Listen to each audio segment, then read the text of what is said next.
गौरंगादास प्रभु जी, नमस्ते, आपका स्वागत है।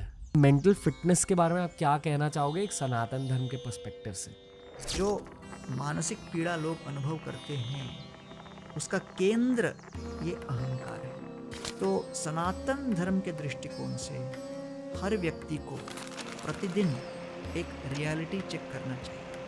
जब आप कथा कीर्तन करते हो आप में कुछ बदलता है? वैदिक सनातन धर्म में कथावाचक अपने शुद्धिकरण के लिए वो कथा करते हैं। ये नहीं कि हम आप सबको ज्ञान देंगे या हम आपसे अधिक जानते हैं इसलिए हम कथा कर रहे हैं। It is for self purification.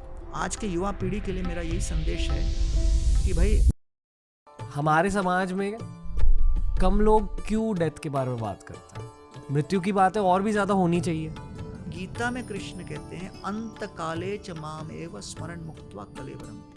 जो मृत्यु के समय जैसा स्मरण करेगा, आत्मा इस शरीर को छोड़कर उस चेतना के अनुसार दूसरे शरीर को प्राप्त करेगी। स्पिरिचुअलिस्ट कौन है? सनातनी कौन है? वो जिसे हमारे शास्त्रों में भूलोक के बारे में क्या कहा जाता है? आपकी आत्मा को नेविगेट करने के लिए जीपीएस है। मानव समाज की विशेषता क्या है? शोक। मतलब हमारी पृथ्वी की असलियत है रोंदूगिरी, रोते रहो। जीवन में एक ही निश्चितता है कि जीवन अनिश्चित है। दोस्तों, आज के एपिसोड पे जो गेस्ट है हमारे, ये मेरे मेंटर रहे हैं इसी शो के थ्रू, पर इनके साथ कभी भी हिंदी में बात नहीं करी है। पहली बार टीआरएस हिंदी पर गौरंगादास प्रभु हमें बताएंगे भगवत गीता के बारे में और उनकी खुद की जिंदगी के बारे में, क्योंकि इस इंसान से जब भी मैं जिंदगी में बात करता हूं मेरे में कुछ बदल जाता है। अक्सर ऐसा लगता है कि कृष्ण भगवान स्वयं इनके ही थ्रू बात कर रहे हैं। आज पहली बार टीआरएस हिंदी पर आप मिलेंगे मेरे एक स्पिरिचुअल मेंटर से, गौरंगादास प्रभु से। ये इस्कॉन के एक लीडर है और मैं दिल से मानता हूं कि ऐसे इंसान हमारे भूलोक में, पृथ्वी लोक में बहुत कम है। एक बहुत स्पेशल एपिसोड है, पर ये सिर्फ गौरंगादास प्रभु की एक इंट्रोडक्शन है आपके लिए। अभी के लिए बस ये कहना चाहूँगा, बैठिए फैमिली के साथ इस एपिसोड को एंजॉय कीजिए।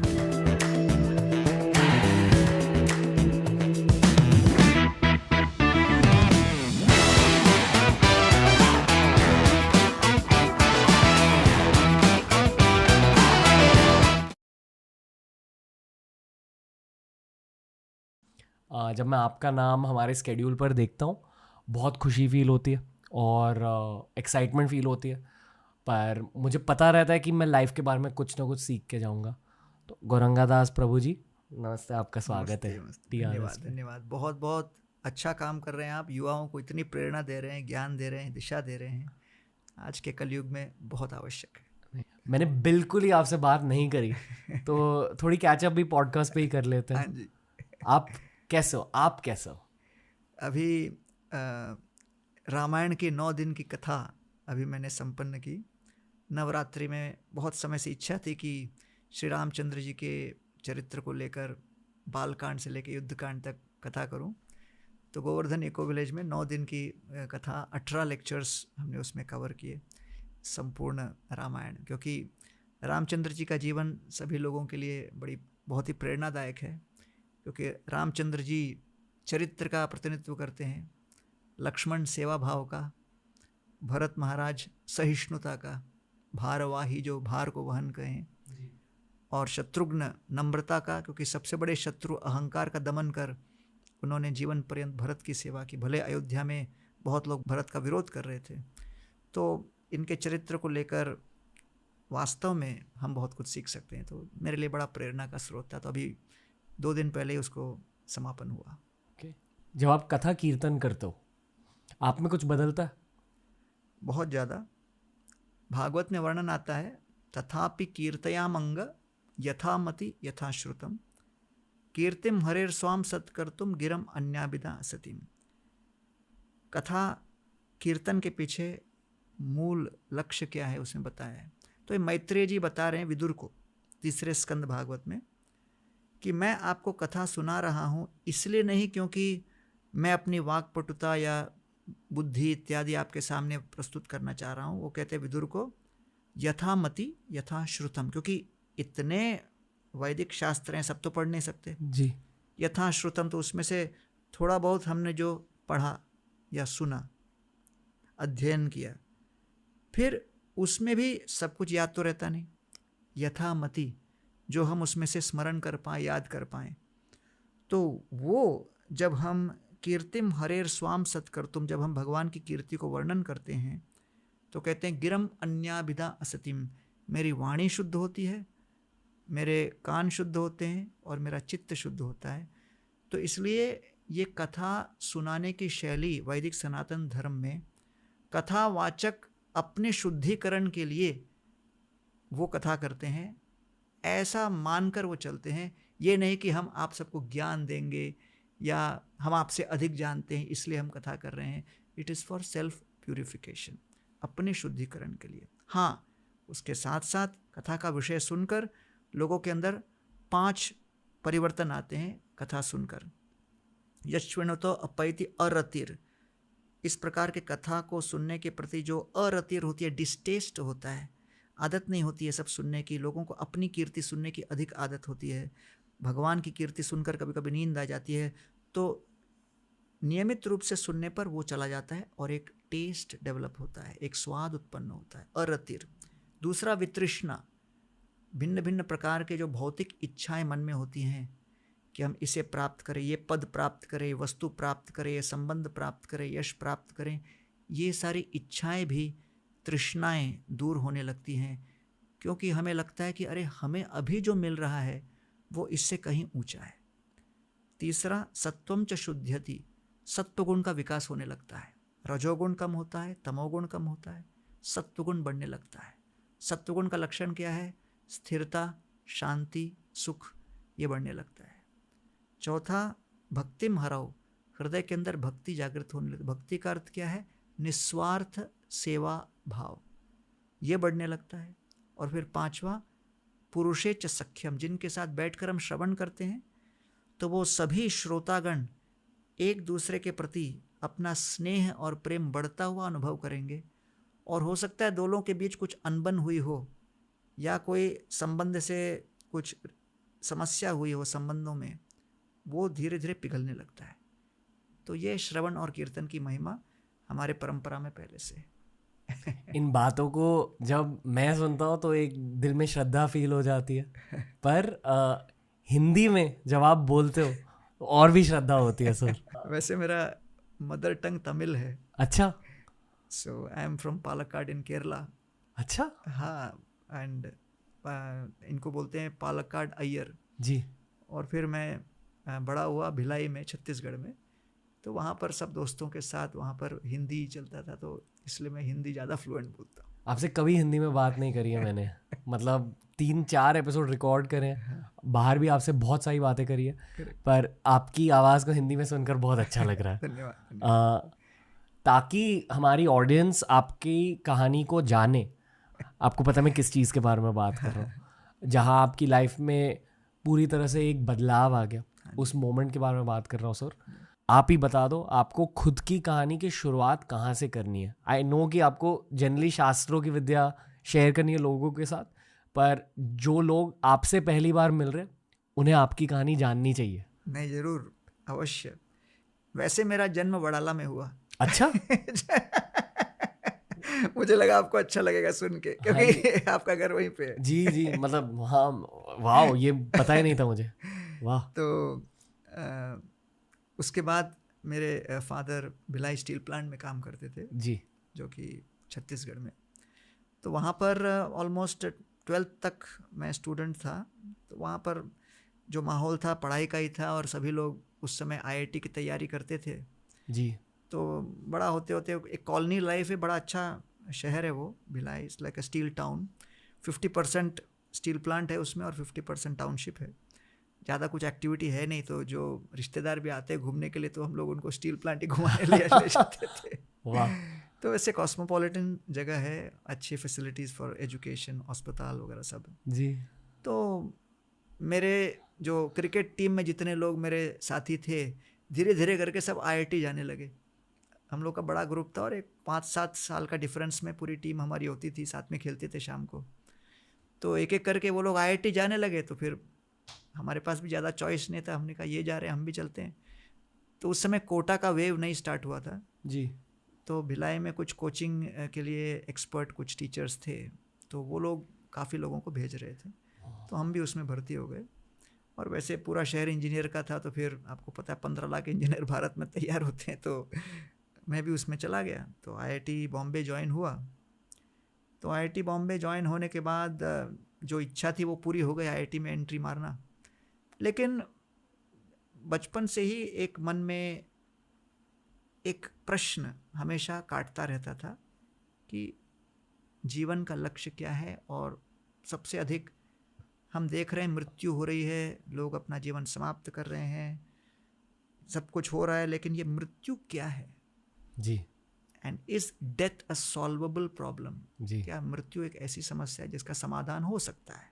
तो कई लोगों को मैं पूछता था और कई लोग मुझे कुछ बुक्स रेफर कर देते थे, लेकिन किसी ने संतोषजनक उत्तर नहीं दिया। जी। जब मैं IIT में था तो केरला भी गया था और वहाँ पर कालड़ी नाम का जगह जो कि शंकराचार्य जी का जन्म स्थान है, वहाँ पर भी उनके कई बुक्स मैंने लिए। और इस तरह आपको तो पता है कोई औपचारिक स्थान है नहीं, कोई फॉर्मल फैसिलिटी है नहीं जहाँ पर किसी का तत्वज्ञान से संबंधित प्रश्न हो, जिज्ञासा हो, उसकी पूर्ति कर सके। एजुकेशन सिस्टम में हमारा इसका कोई स्थान है ही नहीं। तो फिर यहाँ वहाँ इनफॉर्मली पूछताछ करते करते IIT कैंपस में फिर मुझे कुछ लोग मिले जो गीता अच्छी तरह से पढ़े हुए थे, उनको इन प्रश्नों का उत्तर पता था। तो धीरे धीरे जब मैं उनसे सुनने लगा कि मृत्यु अर्थात आत्मा जब शरीर छोड़े और एक दूसरा शरीर ग्रहण करे, भय का मूल कारण परिवर्तन या चेंज, और इसलिए किसी भी चेंज या परिवर्तन की आशंका सुन के सब घबरा जाते हैं। तो कभी हमारा इनकम बदलता है, कभी प्रमोशन में नंबर नहीं आता, कभी स्कूल के मार्क्स या कॉलेज के मार्क्स बदलते हैं, कभी रिलेशनशिप बदलता है, किसी का हमारे प्रति इम्प्रेशन बदल जाता है। जो भी परिवर्तन जीवन में होता है उसके कारण कुछ तनाव आता है। इन सभी परिवर्तनों को अगर एकत्रित किया जाए और ये कहा जाए कि आपके शरीर को ही आपसे अलग कर दिया जाएगा, तो ये जितने जीवन भर में हमने भय अनुभव किए उसका सबसे अधिक प्रमाण में जो भय हम अनुभव करेंगे वो जब शरीर को आत्मा से अलग किया जाता है, जिसको मृत्यु कहते हैं, मृत्यु विच इज डेथ। जी। तो ये जो है सबसे लाइफ चेंजिंग मोमेंट मेरे लिए था कि ये मृत्यु की परिभाषा है और मृत्यु जो कि एक समस्या है उसका समाधान भी है। क्योंकि गीता में कृष्ण कहते हैं अंत काले च माम एव स्मरण मुक्त्वा कलेवरम, जो मृत्यु के समय जैसा स्मरण करेगा आत्मा इस शरीर को छोड़कर उस चेतना के अनुसार दूसरे शरीर को प्राप्त करेगी। लाइक जैसे सैटेलाइट लॉन्च होता है, इसरो सैटेलाइट लॉन्च करता है तो प्रोग्राम्ड रहता है डेस्टिनेशन कहाँ जाना है, वैसे लॉन्च होता है। तो इसरो के साइंटिस्ट या वैज्ञानिक की भांति हम सभी के पास मानव जीवन में अवसर है कि हम अपने मन के स्क्रीन पर प्रोग्राम कर सकें कि मृत्यु के बाद हमें आत्मा को कहाँ लॉन्च करना है। तो जिस प्रकार टूरिज़्म इंडस्ट्री में पूरे विश्व भर में एक स्थान से दूसरे स्थान तक लोग जाते हैं, लोग कई बार मुझे गोवर्धन इको विलेज को रिप्रेजेंट करते हुए टूरिज़्म कॉन्फ्रेंसेस में देखते हैं तो लोग आके प्रश्न पूछते हैं, अरे आप तो साधु हो, सैफरन में हो, टूरिज़्म कॉन्फ्रेंस में क्या कर रहे हो? तो मैंने कहा आपको पता नहीं क्या स्पिरिचुअलिटी भी टूरिज़्म है? बोले यार स्पिरिचुअलिटी और टूरिज़्म कैसे? हाँ, यहाँ पर शरीर को एक जगह से दूसरी जगह लेके जा रहे हैं उसको टूरिज़्म कहते हैं। आत्मा को जब एक जगह से दूसरी जगह लेके जाएं उसको हम स्पिरिचुअलिटी कहते हैं। तो फिर जब मैं उसके ऊपर विचार करने लगा तो सोचा कि चलो ये जीवन शैली अपनानी है। तब फिर कॉलेज में लेक्चर्स अटेंड कर रहा था गीता के ऊपर। एक दिन की बात है कि हम मारुति वैन में जा रहे थे, ईस्टर्न एक्सप्रेस हाईवे था मुंबई का, और वहाँ पर हमारी गाड़ी जा रही थी तीव्र गति से हाई स्पीड पर। अचानक एक ट्रक सामने आ गया बिना इंफॉर्मेशन की और बिल्कुल राइट टर्न मारा और हमारी गाड़ी सीधा उस पर ठोकर मारी। तो लगभग मेरे पास 7 सेकंड था जब मुझे दिख रहा था कि ड्राइवर चाहे कितना भी ब्रेक मारे वो गाड़ी नहीं रुक पाएगी और ये हमारा मारुति वैन, जो मारुति वैन एक डिज़ाइन था, पता नहीं आजकल प्रोडक्शन में है कि नहीं, मारुति वैन में सामने बोनट भी नहीं होता, सीधा जो है ऐसे ही सामने आ जाता है। तो फिर जैसे ही वो लगने वाला था तो मेरे मन में एक ही विचार था, तब तक मैं ऑलरेडी चैंट वगैरह करता था, मृत्यु के विषय में सब कुछ सुना भी था और पढ़ भी रहा था, लेकिन वो अनुभव जो था उस समय मुझे स्पष्ट हुआ कि भाई केवल थियोरेटिकली सुनना समझना और प्रैक्टिकली वास्तविक रूप से उसको आंतरिकरण करके उतारना बहुत बड़ा अंतर है। क्योंकि मुझे पता था कि अब मुझे कृष्ण का स्मरण करना है, अंतिम क्षण आ रहा है, लेकिन मन के अंतःकरण से एक प्रतिध्वनि उठ रही थी, कहीं ये एक्सीडेंट अवर्ट हो जाए और हम बच जाएं और ये हो जाए वो हो जाए। तो उस कुछ क्षणों में मृत्यु क्या है उसका मुझे परिचय आंखों के सामने मिल गया। इसको हम आर्टिफिशियली रिक्रिएट नहीं कर सकते, जब होता है सो होता है। तो देखते ही देखते इतनी ज़ोर से ठोकर मारी और गाड़ी का ऊपर का जो रूफ था वो नीचे आया। भगवान की दया से मेरा गला जो था सामने चला गया और फिर वो मिस हो गया। अन्यथा 22 वर्ष का था मैं, और 22 वर्ष में एक दृष्टि से मेरी मृत्यु हो जाती थी। अगले दिन पुलिस स्टेशन में जब पुलिस वालों ने गाड़ी को देखा तो कहा कि अंदर जो भी बैठे होंगे शायद बचे नहीं होंगे, लेकिन उनको पता नहीं था मैं ही था वहाँ सामने बैंडेज वेंज लेके खड़ा हुआ था। तो उस हादसे के बाद मेरे मन में एक बहुत बड़ा प्रश्न उठा कि अगर मैं अभी 22 वर्ष की आयु में चला जाता तो फिर क्या होता। लेकिन किसी कारणवश भगवान ने, शक्तियों ने मुझे बचाया। तो अगर मुझे बचाया तो किसी मिशन के लिए बचाया है, तो जिन्होंने मुझे बचाया उनके ही संदेश को हम लोगों तक पहुंचाने का अपना मिशन बनाएं, ऐसा संकल्प मेरे मन के अंतःकरण से उत्पन्न हुआ। तुरंत बाद? हाँ, उसके पहले से मन में चल रहा था मुझे करना है, ऐसा ही कुछ करना है, लेकिन सोच रहा था कैसे करूँ मैं, परिवार को छोड़ना, ये करना वो करना। ऑलरेडी मैं अपना आगे की पढ़ाई के लिए सब जो है मास्टर्स के लिए यूएस में अप्लाई वगैरह भी कर रहा था। तो ये सब होते होते अंदर से एक संकल्प सिद्ध हुआ और मैंने विचार किया कि भाई जैसे सेना में लोग भर्ती होते हैं युद्ध के लिए, है ना, वो एक कॉज है अपने आप में जिसके लिए बलिदान देना पड़ता है, वैसे ही ये भी एक ज्ञान की सेना है, भक्ति की सेना है, और अज्ञान के ऊपर हमारा युद्ध है, अज्ञान के विरोध में हमारा युद्ध है, लोगों के जीवन से अज्ञान को दूर करना, आलस को दूर करना। तो ये संकल्प करके फिर मैंने विचार किया कि अब हम गीता के ऊपर डीप रिसर्च करेंगे। बीटेक करके भी कई लोग प्रोफेसर बनते हैं, फैकल्टी बनते हैं, और मैक्सिमम लोग तो कॉरपोरेट वगैरह में जाते हैं जी। तो मैंने कहा गीता को अर्जुन की तरह गृहस्थ बन के अप्लाई करने के बदले एज अ साधु मैं ब्रह्मचारी बन के गीता के ऊपर रिसर्च करूं और फैकल्टी बनूं, I become a teacher of Bhagavad Gita. ऐसा विचार करके मैं 1993 दिसंबर में ज्वाइन हो गया। वाह। एक्सीडेंट किस साल हुआ था? वही 1993 नवंबर 14 तारीख को हुआ था। उस दर्द के बारे में आपको क्या याद है? जैसे ही एक्सीडेंट हुआ, सबसे पहले तो सामने का सारा जो शीशा था, शीशे के टुकड़े टुकड़े हो गए और मेरे पूरे शरीर के अंदर वो व्याप्त हो गया। बगल में जो ड्राइवर थे वो स्टीयरिंग व्हील और सीट के बीच में फंस गए थे, तो लोग आसपास घेर लिए, उनको निकालने लगे। उनको निकालने में काफ़ी कष्ट हुआ। मैं तो बस ये सारा सब कुछ मेरे चेहरे के अंदर चला गया, हाथ के अंदर चला गया, अभी भी वो कांच के जो है निशान वगैरह अभी भी हैं जी। तो बाहर निकला, बगल में गाड़ी खड़ी थी, उसका रेयर व्यू मिरर में मैंने अपने चेहरे को देखा, पूरे चेहरे में खून था। तो ऐसा हॉरर मूवी वगैरह में दिखाते हैं ना, जिस तरह से ऐसा पूरा लाल लाल लाल खून बह रहा था। तो फिर मैंने सोचा कि अब देखते हैं कि भाई मेरे कौन से पुर्जे चल रहे, कौन से चले गए पता नहीं। तो मैंने हरे कृष्णा करके कहा, तो बोला आवाज़ तो चल रहा है, हाथ पैर देखा चल रहा है। तो तुरंत मुझे हॉस्पिटल लेके गए। आसपास जो शुभ चिंतक वगैरह आ गए थे। हॉस्पिटल में जाकर लगभग 3-4 घंटे, कुर्ला का कोई हॉस्पिटल था वो, वहाँ पर 3-4 घंटे पूरे शरीर के अंदर जितने कांच के टुकड़े घुस गए थे, एक एक करके उसको निकाला गया। फिर पूरे चेहरे के ऊपर बैंडेज लगाया गया, हाथ के ऊपर। ऐसे मेजर इंजरी नहीं हुआ, लेकिन जो बाहर से सरफेस लेवल पे जो हुआ वो थोड़ा भयंकर लग रहा था। तो उसको देखकर जो लोग मुझे मिलने आए वो सब घबरा गए, बोले अरे बाप रे ये क्या हो गया। तो उस समय जब कांच वाँच एक एक करके निकाल रहे थे, बहुत पीड़ा हुई थी।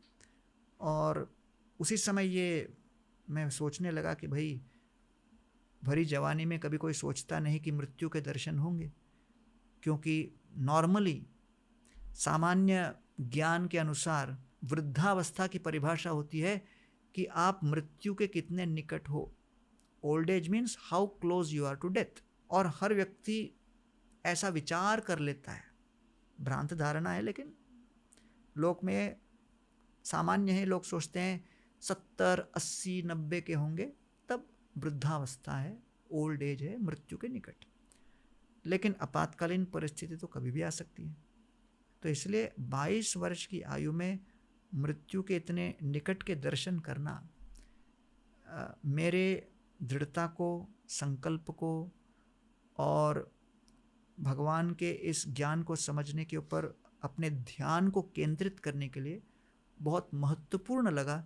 क्योंकि मैं समझ गया कि हर प्रकार की संपत्ति हमारे जीवन में आएगी, लेकिन हमारे जीवन की अनेक संपत्तियों में सबसे बहुमूल्य संपत्ति जो हमारे नियंत्रण में नहीं है और किसी भी क्षण हमसे वो संपत्ति छीन ली जाएगी, वो है समय रूपी संपत्ति, the asset of time. I can not take it for granted. तो उस क्षण के पश्चात मैंने लगभग पिछले 30 वर्षों से समय का सदुपयोग बहुत ही महत्वपूर्ण रूप से समझा है, साक्षात्कार किया है कि भाई हर क्षण जो मुझे मिल रहा है वो उनका दिया हुआ महाप्रसाद है। तो वो कृतज्ञता की भावना मन के अंदर आ जाती है। और फिर हम ये नहीं सोचते कि चलो भाई बहुत टाइम है, टाइम पास करो, कल देख लेंगे क्या होगा। तो आज के युवा पीढ़ी के लिए मेरा यही संदेश है कि भाई आप अच्छे परिवार में जन्मे हो, अच्छे संस्कार मिल रहे हैं, माता पिता आपके लिए बहुत कुछ प्रयास कर रहे हैं, बहुत कष्ट करके बहुत कुछ धनराशि जुटाकर आपकी शिक्षा इत्यादि का प्रयास कर रहे हैं। Don't take that for granted. आपके पास जो हर क्षण मिल रहा है उसका सदुपयोग कीजिए। इतने सारे सवाल पूछने हैं आपसे। पहले तो मैं ये कहना चाहता हूँ कि हर दिन पॉडकास्ट शूट करता हूँ, पर जब ऐसे दिन आते हैं जहाँ समय का सदुपयोग सच में हो रहा होता है यानी कि वहाँ कभी कभी फाइनेंस की बातें होती है, बिजनेस की बातें होती है, करियर, क्रिकेट, कॉमेडी होती है, कभी कभी कुछ पॉडकास्ट, उनकी भी जगह है इस दुनिया में। पर ऐसे कॉन्वर्सेशंस सबसे ज़्यादा ज़रूरी होते हैं। मैं शायद आपसे 3 साल पहले मिला था। उस पहले वाले पॉडकास्ट में हमने डेथ यानी कि मृत्यु यानी कि मौत उसके बारे में बहुत ज़्यादा बात करी। और उस पॉडकास्ट के बाद मैं बहुत सारे गेस्ट से ये पूछने लगा कि क्या आप अपनी मौत के बारे में सोचते हो। पर बहुत सारे लोग ऑफेंड हो गए इस चीज़ से कि ऐसे क्यों पूछते हो, ऐसे कौन पूछता है। हमारे समाज में मृत्यु को इतने नेगेटिव तरीके से क्यों देखा जाता है, लोगों को इस टॉपिक से दूर क्यों भागना है। आपसे मैंने ये सीखा कि शायद ये जिंदगी का सबसे जरूरी टॉपिक है मेरे ख्याल से, भगवान के अलावा ये 2 सबसे जरूरी टॉपिक्स है। करेक्ट। तो जनवरी 22 को रामलला की प्रतिष्ठा हुई, प्रधानमंत्री मोदी जी और सभी माननीय लोग आए थे। उस इवेंट में मुझे बहुत ही प्रेरणा मिली, क्योंकि इतने वर्षों से मैं एज अ साधु प्रचार उचार कर रहा हूँ गीता का, लेकिन जिस प्रकार साधु लोगों का सम्मान हुआ उस माहौल में, उस परिवेश में, और रामचंद्र जी का के विग्रह की प्रतिष्ठा हुई, संपूर्ण अयोध्या भारत भर और विश्व भर राममय हो गया। तो उस समय मेरे मन में यही विचार आ रहा था कि अयोध्या नगरी में जो राम राज्य हम कहते हैं उसकी आधारशिला क्या थी। उसकी आधारशिला यही थी कि सबसे पहले शास्त्र, फिर साधु, फिर शासन। तो इन तीनों को लेकर ही राम राज्य बना। तो केवल शासन नहीं, साथ में साधु और शास्त्र भी थे। तो दशरथ महाराज भले राजा थे, 60,000 वर्षों तक राज्य किया, लेकिन गुरु उनके वशिष्ठ रहे और उनको नियमित रूप से ज्ञान देते थे। तो दशरथ महाराज ने एक दिन रामचंद्र जी के विवाह के पश्चात मिरर के अंदर एक श्वेत वर्ण का केश देखा, वाइट हेयर। उसको देखकर दशरथ महाराज ने सोचा मृत्यु आने वाली है। अब 60,000 वर्षों तक जिन्होंने राज्य किया है, सफलतापूर्वक प्रशासन के लिए इतने लोकप्रिय रहे, वो और कुछ भी सोच सकते थे कि चलो भाई वाइट हेयर आ गया, डाई कर लेते हैं। लेकिन क्योंकि आध्यात्मिक ज्ञान उन्होंने वशिष्ठ ऋषि से प्राप्त किया था, इसलिए उनको पता था कि किसी भी परिस्थिति में प्रतिक्रिया कैसी करनी है। जैसे फायर ड्रिल होता है, फायर ड्रिल में क्या बताते हैं कि भाई आग लगी तो बिल्डिंग के सभी लोग कहाँ एकत्रित हो, असेंबली पॉइंट कहाँ है, और फायर एक्सटिंग्विशर अग्निशमन को किस तरह चलाए, क्यों, जिससे कि ये जब होगा तब प्रतिक्रिया कैसे हो। तो वैसे ही शास्त्र में ये संपूर्ण ज्ञान दिया गया है, डेथ ड्रिल कैसी हो, अगर मृत्यु का सायरन बजे तब किस तरह से हमें तैयारी करनी चाहिए। तो फायर ड्रिल रेगुलर होता है, ऐसा नहीं कि जिस दिन अग्नि हो उस दिन अपन करते, नहीं। उसी प्रकार शास्त्र में जो भी ज्ञान दिया गया है वो मृत्यु के आशंका से, डेथ ड्रिल के दृष्टिकोण से। तो दशरथ महाराज ने देखा और तुरंत उन्होंने घोषणा कर दी कि मैं कल ही रामचंद्र को राजकुमार घोषित करने वाला हूँ। और जैसे ही कहा, भयंकर धमाका हुई। सारे जितने अयोध्या के निवासी थे जोर जोर से तालियां बजाने, मतलब उच्च स्वर में जय घोष हुआ। दशरथ महाराज ने मंत्री को बुला के पूछा कि मैंने अभी रामचंद्र को मैं राजकुमार नियुक्त करूंगा घोषणा की, और मैं सेवानिवृत्त होऊंगा ऐसी घोषणा की, तो इतना जबरदस्त शब्द क्या था वो।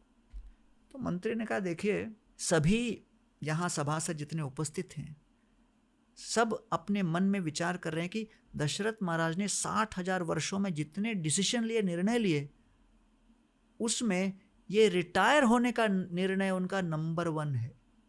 तो दशरथ महाराज के मन में अचानक असुरक्षा की भावना आ गई। अरे मैं इतना नालायक हूं क्या कि मेरे जाने के लोग खुशियां मना रहे। तो दशरथ महाराज ने पूछा, तो आप लोग मुझसे प्रसन्न नहीं है क्या? तो मंत्री ने कहा, नहीं, आपको जो करना था आपने अपने जीवन काल में यथाशक्ति यथासंभव उत्कृष्ट तरीके से कर लिया, लेकिन आपने एक गलती की कि रामचंद्र जैसे श्रेष्ठ मर्यादा पुरुषोत्तम को जन्म दिया। सर्वगुण संपन्न है, सारे गुण उनके अंदर हैं।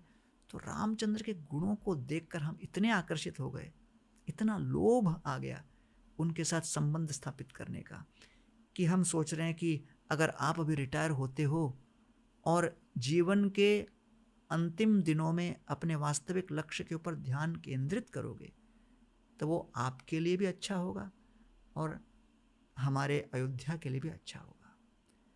तो उस समय लोगों के अंदर ये ज्ञान था कि चाहे आप कितने भी प्रतिभाशाली, प्रभावशाली, राजनीतिक दृष्टि से, आर्थिक दृष्टि से क्यों न हो, लेकिन सभी लोग तैयारी करते थे कि भाई death is an examination, life is a preparation.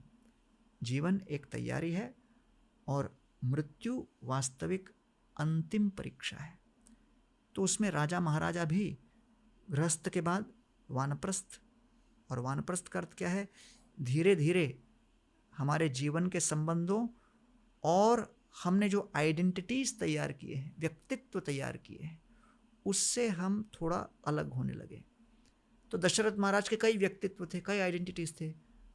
Ayodhya के राजा, आदर्श पति, आदर्श पिता, यशस्वी, पराक्रमी।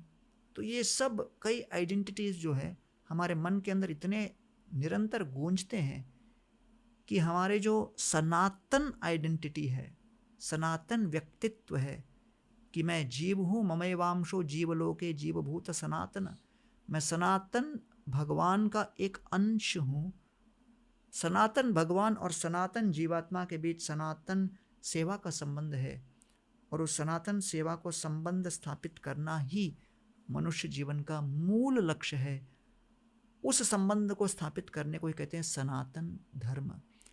तो इसलिए हमारे गृहस्थ के जीवन में, राजनैतिक जीवन में, व्यावसायिक जीवन में कई उत्तरदायित्व होते हैं, जिसके कारण हम अपने इस सनातन संबंध पर पूरी तरह 100% ध्यान नहीं दे पाते। इसलिए वैदिक सभ्यता और संस्कृति और सामाजिक व्यवस्था में ब्रह्मचर्य, गृहस्थ, फिर वानप्रस्थ और संन्यास कुछ 50% टाइम रखा गया था, जिससे कि हम अपना क्वालिटी कॉन्शियसनेस, चेतना अपने इस आध्यात्मिक जीवन के प्रकटीकरण के लिए कर सकें, जिससे कि मृत्यु जब सामने आए, जब फायर हो, we are expert in the fire drill. जब पेशेंट आए, nurse is expert in giving injection. ऐसा नहीं कि पेशेंट आने के बाद वो इंजेक्शन देने का अभ्यास करे। वैसे ही मैं इंग्लिश में कहता हूं, one who is afraid of destruction of the body is materialist, one who is afraid of distraction of the mind is a spiritualist. जो शरीर के नाश के विषय में चिंतित हो वो भौतिकवादी, जो मन के विचलित होने के विषय में चिंतित हो वो है आध्यात्मवादी। तो इसलिए जो आध्यात्मिक जीवन अर्थात हर प्रकार के दूसरे प्रपंच के बीच हम मन को अपने उस अंतिम क्षण की तैयारी में अभी से अभ्यास करने लगते हैं। इसको कहते हैं प, फ, ब, भ, म। तो वैदिक सनातन धर्म में ये 5 बातें बताई। प फॉर परिश्रम, यौवन संपन्न अवस्था में व्यक्ति परिश्रम करता है।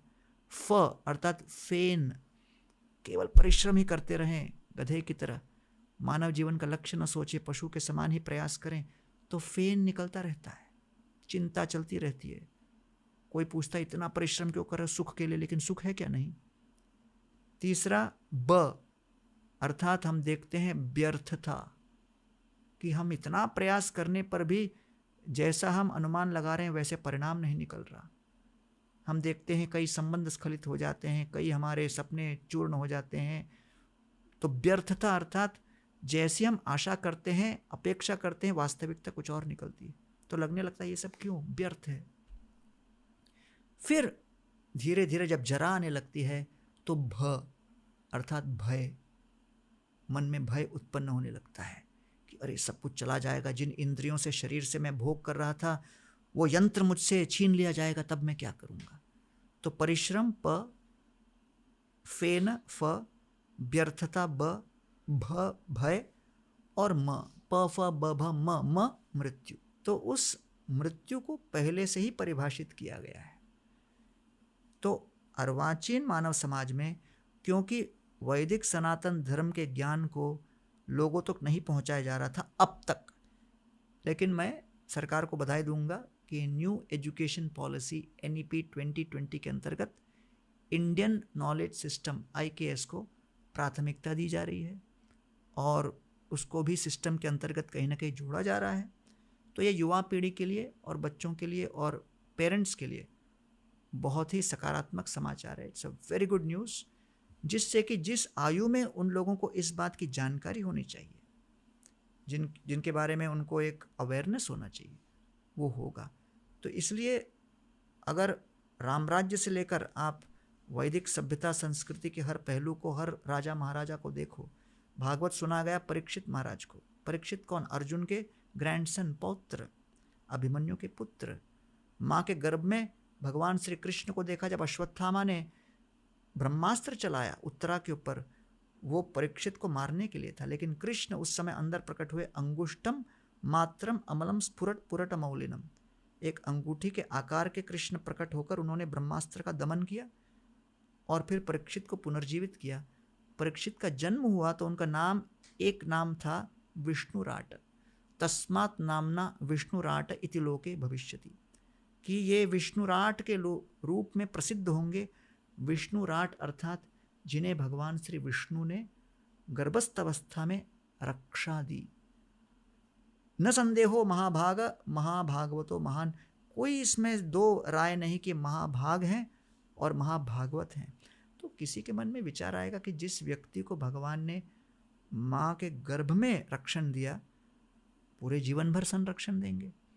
लेकिन वही परीक्षित जब यौवन संपन्न अवस्था में शमिक ऋषि के आश्रम में प्रवेश किए और उनके गले पर मृत सर्प डाला, तो उनके पुत्र श्रृंगी ने परीक्षित महाराज को 7 दिन 7 रात में मृत्यु की घोषणा कर दी, मृत्यु दंड दे दिया। अब परीक्षित महाराज उसकी प्रतिक्रिया राजनीतिक ढंग से कर सकते थे। राजनीतिक प्रतिक्रिया के अंतर्गत अपनी सेना को भेजकर उसको धमका सकते थे कि अपने श्राप को वापस लो या ये करो वो करो। भावनात्मक ढंग से वो प्रतिक्रिया कर सकते थे। पहले को मैं कहता हूँ पॉलिटिकल रिस्पॉन्स, दूसरे को कहता हूँ इमोशनल रिस्पॉन्स। भावनात्मक प्रतिक्रिया अर्थ क्या है? उदास हो जाएं, परेशान हो जाएं, डिप्रेशन में चले जाएं कि अरे ये क्या, आशाहीन हो जाएं। परीक्षित महाराज न राजनैतिक प्रतिक्रिया किए न भावनात्मक प्रतिक्रिया किए, उन्होंने भक्तिमय प्रतिक्रिया व्यक्त की। तो इसलिए महाभारत के अंदर कई स्थानों पर भावनात्मक और राजनैतिक प्रतिक्रिया को विस्तृत रूप से बताया गया है, लेकिन भागवत पुराण के अंदर राजनैतिक प्रतिक्रिया को प्रधानता न देते हुए भक्तिमय प्रतिक्रिया कैसी होनी चाहिए कि जीवन में कई समस्याएं आएंगी, समस्याओं का समाधान होता है। जब जीवन में विपत्ति आए, विपत्ति का समाधान नहीं होता, विपत्ति को केवल सहन करना पड़ता है। तो समस्याओं का समाधान वो भौतिक ज्ञान, भौतिक विद्या देती है, और आध्यात्मिक ज्ञान के कुछ पहलू में भी किस तरह से हम समस्या का समाधान कर सके वर्णन है। लेकिन विपत्तियों का केवल एक ही उपाय है, उसको सहन करना पड़ता है, और उस सहन करने की प्रक्रिया को भागवत में वर्णन किया गया है। तो परीक्षित कहते हैं तस्यैव मेघस्य परावरेशो व्यासक्त चित्तस्य गृहेषु अभीक्ष्णम्। ये जो अभिश्राप हुआ ये वरदान है जिससे कि मैं अपनी तैयारी कर सकूं। अरे सामान्य व्यक्ति को तो चेतावनी नहीं मिलती मृत्यु कब होने वाली है। मैं तो सौभाग्यशाली हूं कि मुझे एक चेतावनी मिली, निश्चित समय अवधि मिली, 7 दिन 7 रात में मेरी मृत्यु होगी। इसलिए हे संतों जो मेरे चारों तरफ बैठे हो, आपसे निवेदन है कि आप मुझे ऐसा ज्ञान दीजिए, ऐसी कथा सुनाइए जिससे 7 दिन 7 रात तक मेरा मन इतना सुदृढ़ हो जाए, सुनिश्चित हो जाए, एकाग्रचित हो जाए कि मैं भगवान का चिंतन अपने अंतिम क्षण कर सकता हूँ। तो 12 स्कंद भागवत और जो भागवत कथा लोग सुनाते हैं वो इसी बात का प्रमाण है कि हर मनुष्य को, जो जागरूक मनुष्य है, आध्यात्मिक रूप से जागरूक मनुष्य, अपने जीवन में शारीरिक प्लानिंग योजना, आर्थिक योजना, व्यावसायिक योजना, पारिवारिक योजना, अपने संतानों के भविष्य की योजना, उनके उद्योग की, उनके शिक्षा की, उनके विवाह इत्यादि की योजना के साथ साथ वो अपने स्वयं के जीवात्मा, अपनी ही आत्मा की मृत्यु के आगे की यात्रा की भी योजना को हर प्रकार के प्लानिंग में जो जोड़ता है उसे स्पिरिचुअलिस्ट या आध्यात्मवादी कहते हैं। और सनातन धर्म के ऊपर इतनी आजकल जो चर्चाएं हो रही हैं, इस सनातन धर्म के अंतर्गत ये एक अभिन्न हिस्सा था, planning for life beyond this one, जो कि राम राज्य के ज़माने से दशरथ महाराज के ही ज्वलंत उदाहरण से हम सीखते हैं। बहुत सारे सनातनी ये पॉडकास्ट देख रहे हैं, क्या आप ये मानते हो कि हर सनातनी अपने धर्म का पालन करता है? क्योंकि बहुत सारे लोग कहते हैं कि मैं सनातनी हूँ। मेरा मानना ये है कि अगर आपका जन्म भारत में हुआ है, आपको स्पिरिचुअल एडवांटेजेस मिल जाते हैं। हमारे देश में आसपास जहाँ भी आप देखो भक्ति बहुत ज़्यादा होती है, धर्म का पालन ज़्यादा होता है, और ये आपको तब पता चलता है जब आप भारत के बाहर जाते हो, तब भारत का महत्व पता चल जाता है। बिल्कुल। जिस तरह के सोच विचार आपके दिमाग में यहाँ आते हैं वो वहाँ नहीं होते। मेरा सवाल ये है आपसे, क्योंकि कॉलेज स्टूडेंट्स देख रहे हैं पॉडकास्ट को, यंग प्रोफेशनल्स देख रहे हैं, मेरे ख्याल से लोग अपने फैमिली के साथ भी ये एपिसोड देख रहे हैं। मैंने सीखा स्पिरिचुअलिटी के बारे में कि दिन का कुछ समय, मैं मानता हूँ कि 1 घंटा होना चाहिए, पर अगर 20 मिनट भी हो गए, 15 मिनट भी ये कर लिए, अगर आपने ध्यान पर ध्यान किया या अगर आपने पूजा करी या कुछ प्रैक्टिस करी बेसिकली, करेक्ट, आप बस अकेले में बैठकर मंत्र जाप भी कर सकते हो, पर 15-20 मिनट की ये प्रैक्टिस लॉन्ग टर्म में बहुत फ़ायदे देती है। और शॉर्ट टर्म में मान लो ओवर थिंकिंग हो रही है, टेंशन हो रही है, स्ट्रेस हो रही है, एंग्जाइटी फील हो रही है, कुछ हद तक एटलीस्ट आपके मन को शांत कर देती है, कुछ हद तक। बिल्कुल, कुछ लोगों के साथ पूरे तरीके से शांत कर देती है आपको। पर जितने भी आजकल मेंटल हेल्थ की बहुत ज़्यादा चर्चा हो रही है, डेफिनेटली थेरेपी की एक जगह होती है, डॉक्टर्स की एक जगह होती है, क्योंकि ये एक दिमाग के इलनेस के बारे में भी है जो आपको दिखाई नहीं देता। पर मेंटल फिटनेस नाम की भी एक चीज़ होती है। जैसे हम जिम जाते हैं एक्सरसाइज करने के लिए, दिमाग की भी एक्सरसाइज होती है। करेक्ट, जो दुनिया के टॉप एथलीट्स हैं सारों ने इस मेंटल फिटनेस पर भी फोकस किया है। अर्लिंग हालैंड नाम के एक टॉप फुटबॉलर है आज, माइकल जॉर्डन ने किया, विराट कोहली ने खुद किया। इस मेंटल फिटनेस के बारे में आप क्या कहना चाहोगे एक सनातन धर्म के पर्सपेक्टिव से, ताकि लोग समझे बिल्कुल कि हमारे देश में ऐसी प्रैक्टिसेस छिपी हुई हैं, पर आपको उनके बारे में तब पता चलेगा जब आप एक्चुअली खुद के जीवन में उन्हें अपनाओगे, उसके बाद आपको फायदे समझेंगे। करेक्ट, नहीं बिल्कुल सही बात बताई आपने। 2020 में ऑलमोस्ट 1.54 लाख सुसाइड्स हुए थे भारत में, 2021 में 1.64 लाख और फिर 2022 में 1.70 लाख। तो मतलब ऑलमोस्ट 370 पर डे के हिसाब से ये बहुत बड़ी समस्या चल रही है जी। लोग आशाहीन होते जा रहे हैं। तो जब हम मेंटल हेल्थ या मानसिक स्वास्थ्य की चर्चा करते हैं तो स्वास्थ्य का अर्थ क्या होता है? स्वास्थ्य का अर्थ होता है कि जो मशीन या शरीर जिस चीज़ के लिए बना हुआ है वो पूरी तरह उसके लिए कार्य करे। It works as per its design, as per its design, the way it is design, जिस तरह डिज़ाइन किया गया है आपका मन। हाँ, तो पहले मैं शरीर की बात कर रहा हूँ जी। तो शरीर के बारे में जब अपन बात करते हैं तो शरीर में कुछ वायरस आ गया, बैक्टीरिया आ गया, कोई भी बाहर से कुछ ऑर्गेनिज्म आ गया तो अंदर दर्द होता है जी। तो दर्द को देखकर व्यक्ति डॉक्टर के पास जाता है। तो डॉक्टर समझता है कि कोई बाहर से कोई वस्तु अंदर आ गई है जो शरीर के लिए नॉर्मल नहीं है, तो उसी को फिर हम कहते हैं बीमारी। फिर अंदर के जो शारीरिक सिस्टम है, इम्यूनिटी, उसको बूस्ट करो और फिर उसको बाहर निकालो और उसको कुछ एक्स्ट्रा सपोर्ट देने के लिए बाहर से हम दवा लेते हैं। तो ये शारीरिक की मैं पहली बात कर रहा हूँ, जिससे लोग समझें कि भाई मानसिक भी वैसा ही है। मन को कहते हैं सूक्ष्म शरीर। तो गीता में भगवान कहते हैं कि पृथ्वी जल अग्नि वायु आकाश, भूमिर आपो अनलो वायु खम मनो बुद्धिर एवच अहंकार इतियम में भिन्ना प्रकृतिर अष्टधा। तो सनातन धर्म की दृष्टि से ये 8 तत्वों को एक साथ समझना आवश्यक है। पृथ्वी जो कि अर्थ, जल शरीर के अंदर 70% वाटर है, अग्नि जो अंदर हमारी अग्नि जठराग्नि चल रही, वायु जो कि अंदर जो वायु है वात है, आकाश जो स्पेस है, ये स्थूल शरीर बताया गया है जी। फिर सूक्ष्म शरीर को कहते हैं मन, माइंड, बुद्धि, इंटेलिजेंस, अहंकार, ईगो। तो ये और सटल होते चले जाते हैं, सूक्ष्मता बढ़ती जाती है। पृथ्वी से अधिक सूक्ष्म पृथ्वी, भूमिर आप इस जल, अनल अग्नि वायु, फिर आकाश, फिर मन, बुद्धि, अहंकार। सो सबसे सूक्ष्म, द सटलेस्ट इज ईगो।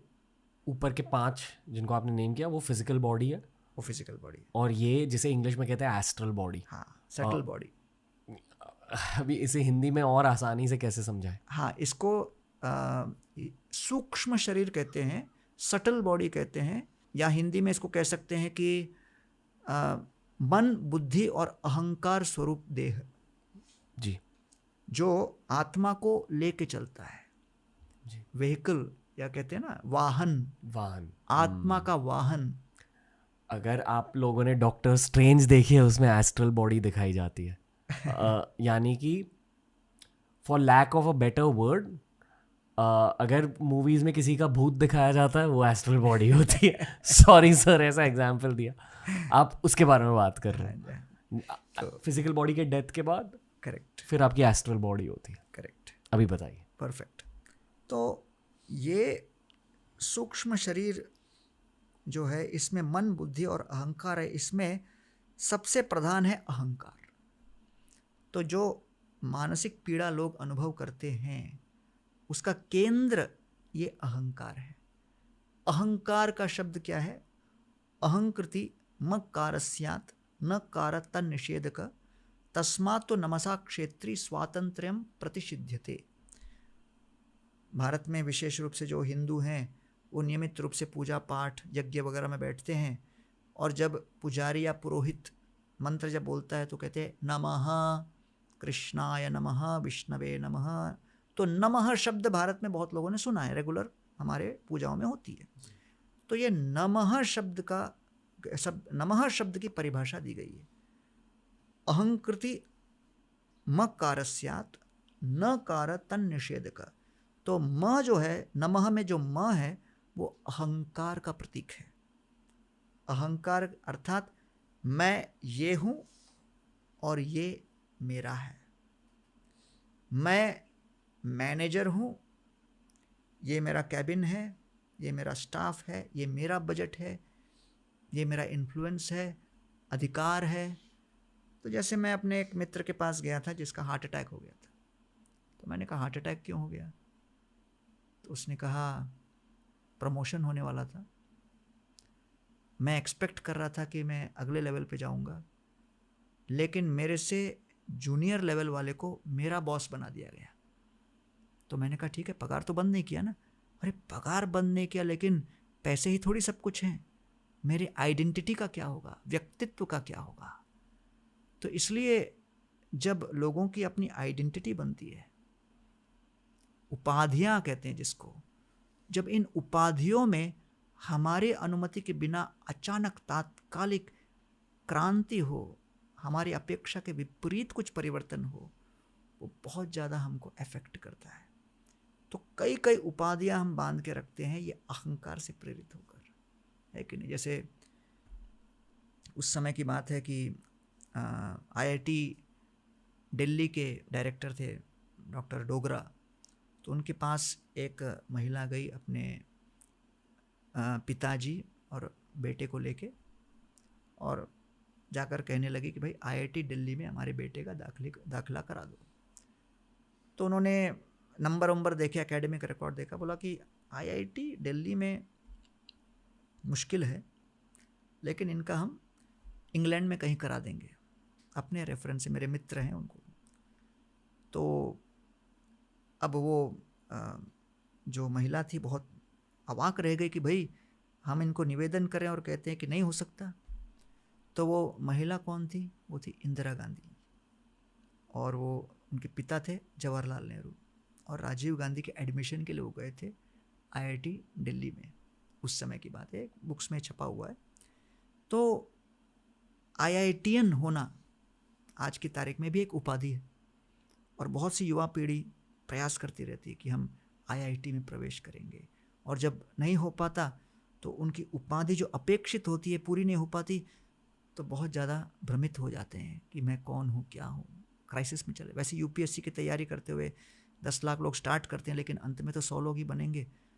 तो मैं हमेशा UPSC कोचिंग वालों को कहता हूँ कि भाई उनका सोचो, जो प्रतिभाशाली हैं, प्रभावशाली, लेकिन कई कारणवश नहीं कर पाते, उनका क्या होगा? तो वो आइडेंटिटी एक हो जाती है, व्यक्तित्व, उपाधि.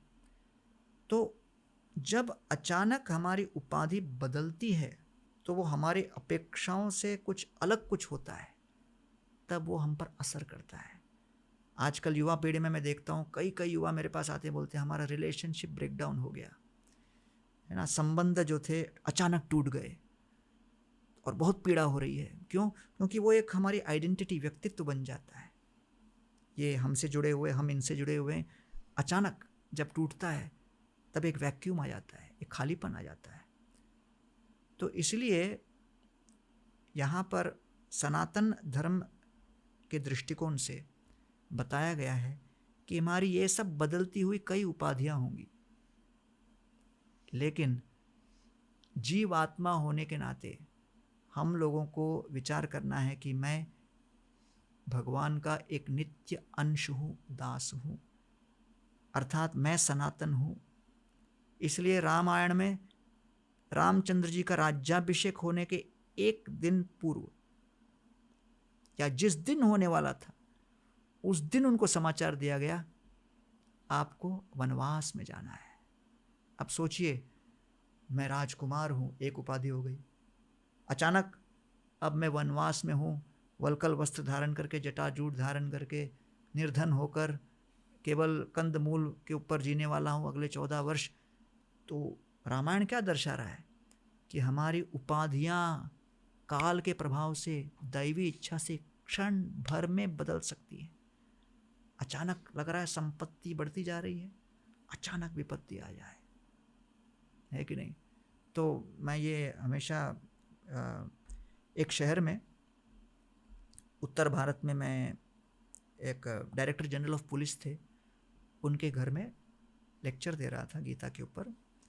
ऐसी मानसिक स्वास्थ्य के ऊपर चर्चा चल रही थी और फिर मैंने बताया कि अपेक्षाएं कितनी महत्वपूर्ण होती हैं, कितनी स्ट्रांग होती हैं, उपाधियां कैसी स्ट्रांग होती हैं। और फिर मैंने बताया कि भाई रॉकफेलर थे, उनके पुत्र का अचानक निधन हो गया। वो गए थे कुछ रिसर्च करने और कुछ ऐसे लोगों के बीच चले गए जिन्होंने उनको मार डाला जंगल के अंदर। जंगल के अंदर के कुछ लोगों का वो रिसर्च करने गए थे, उन्होंने उनको मार डाला। तो रॉकफेलर को जब मालूम पड़ा कि मेरे जवान पुत्र की मृत्यु हो गई, तो अचानक उनकी उपाधि समाप्त हो गई। मैं पिता हूँ, वो एक उपाधि है। इसलिए कहते हैं पुत्र शोक। जब संतान का नाश होता है वो शोक इतना तीव्र क्यों होता है? क्योंकि उपाधि अचानक उखाड़ दी जाती है। और फिर रॉकफेलर ने कहा, मुझे मीडिया में कहा, मेरे पास इतना धन है कि 7 पीढ़ियों को कमाने की आवश्यकता नहीं, लेकिन इतना सब धन रखकर मैं कह सकता हूँ दावे के साथ, अब से लेके जब तक मेरी मृत्यु होगी एक रात भी मैं चैन का नहीं सो सकता, क्योंकि ये उपाधि जिस तरह से काट दी गई है, तोड़ दी गई है, बड़ी पीड़ाजनक है। और जब मैंने ये स्टोरी सुनाया, सामने जो डायरेक्टर जनरल साहब बैठे थे वो रोने लगे, आंखों से अश्रुधारा प्रवाहित होने लगी। तो मैंने कहा ये क्या हो गया? मैंने ऐसी क्या बात कर दी कि जिससे इतने इफेक्ट हो गए? तो लेक्चर के बाद मैंने उनको पूछा तो उन्होंने कहा कि उनका भी एक 25 वर्ष का नौजवान लड़का था जो हाईवे में ड्राइव करते समय अचानक एक्सीडेंट हो गया और उसका निधन हो गया दुर्भाग्यवश। और उनका एक 6 महीने का ही पोता था उस समय जब मृत्यु हुई। तब इनको पता नहीं था कि अब इतने नन्हे से शिशु को क्या बताएं। तो दादाजी अपने आप को पिताजी करके उनको बोलते थे। तो कहने लगे अभी तक तो हमने सत्य छुपा के रखा है, लेकिन जब बड़ा होगा तब सत्य मालूम पड़ेगा, तब हम क्या बोलेंगे, ये सोच के मैं रो रहा हूँ। तो ये वास्तव में जीवन का सत्य है कि जो हमारी अब उपाधि होती है, जब अचानक स्खलित होती है, नष्ट होती है, तो उसको हम विपत्ति कहते हैं। विपत्ति की परिभाषा ये है कि हमारे अपेक्षा से विपरीत और मात्रा में कहीं अधिक तीव्र जब कोई हादसा हम पर लादा जाता है तो हम उसको कहते हैं विपत्ति। तो इसलिए ऐसी विपत्तियों के आक्रमण से लोग अपने मन में पीड़ा अनुभव करते हैं। क्रोध, द्वेष, काम, लोभ, मोह, काम, क्रोध, लोभ, मोह, मद, मत्सर, ये सब उसी का परिणाम है कि हम अलग अलग उपाधियों से अलग अलग इच्छाओं को पूर्ण करने की संकल्पना करते हैं। तो सनातन धर्म के दृष्टिकोण से हर व्यक्ति को प्रतिदिन एक रियलिटी चेक करना चाहिए। इसका अर्थ क्या है? प्रातःकालीन अरुणोदय की वेला में उठने के पश्चात सर्वप्रथम हम स्मरण करें कि हमारा कोर आइडेंटिटी, मूल उपाधि क्या है, और मूल उपाधि का स्मरण करके ही हम अन्य उपाधियों को हम आगे बढ़ाएं। जैसे कई परिवारों में पारिवारिक समस्या पति पत्नी के बीच बेटे और पिताजी और माताजी के बीच क्यों होता है? जो बच्चे या जो पति सुबह उठने के बाद अपने प्रोफेशनल रिलेशनशिप को ही फुल टाइम देकर अपने व्यक्तिगत रिलेशनशिप या पारिवारिक संबंधों को प्राथमिकता जब नहीं देते हैं, तो परिवार के सदस्य बाध्य हो जाते हैं, उनको विवश हो जाते हैं समझाने के लिए कि भाई हम भी आपके परिवार के हैं, इन परिवार के संबंधों को प्राथमिकता देते हुए आप व्यवसाय के संबंधों को संभालो। क्योंकि कभी कभी वो व्यवसाय का नशा इतना तीव्र होता है, उस उपाधि में उनको लगने लगता है कि हाँ भाई हम और बढ़ रहे हैं और ऊंचे जा रहे हैं, क्योंकि पारिवारिक और सामाजिक संबंधों में इस तरह डोपामाइन की कई बार मिलता नहीं कि कुछ बढ़ रहा है, अरे वही लोग हैं, वही बातें होंगी, वही कुछ, तो वो एक अलग प्रकार का संबंध है। लेकिन उसे हम हमारे भारतीय संस्कृति समाज में उसको मूल संबंध कहते हैं। पारिवारिक संबंधों को मूल मानते हुए फिर दूसरे संबंधों को हम आगे बढ़ाते हैं। तो जब पारिवारिक संबंध की हम बात करें तो एक हमारे शारीरिक परिवार, दूसरा हमारा आध्यात्मिक परिवार, कि आत्मा होने के नाते मेरा पूर्ण पुरुषोत्तम पिता, परमेश्वर पिता, उनके साथ मेरा जो संबंध है, उन पिताजी को मैं न भूलूं जिन्होंने मुझे क्या संपत्ति दी है, क्या घर दिया है, जिसमें बिना बिल भरे मेरे को वायु मिल रहा है, जितना चाहे जल मिल रहा है, पेट के अंदर पाचन करने की क्षमता मिल रही है, साग सब्जियां खाने जाऊं तो उसके अंदर मिठास आया है, सोमो भूत्वा रसात्मक गीता में कहते हैं, चंद्रमा की किरणों के प्रभाव से वो रस। तो इस प्रकार जो कुछ मुझे दिया गया तो क्या मैं उनका स्मरण न करूं? तो इसलिए सनातन धर्म संप्रदाय सभ्यता के अंतर्गत ये अपेक्षा की जाती थी कि उठते ही साथ हर व्यक्ति पहले उस संबंध को, मूल उपाधि को स्मरण करे और कृतज्ञता व्यक्त करे कि भाई आपने हमें इतना कुछ दिया है कि नहीं। ये बहुत महत्वपूर्ण है समझना, तब बाकी बातें आती हैं। इसी बात को ज़्यादा समझने के लिए मैं अब आपसे भूलोक के बारे में पूछना चाहूँगा। भूलोक है क्या, और हर किसी को इसके बारे में जानना क्यों चाहिए, और भूलोक के अलावा क्या होता है, ताकि लोग खुद के असलियत के बारे में जाने। करेक्ट। हमारे शास्त्रों में भूलोक के बारे में क्या कहा जाता है?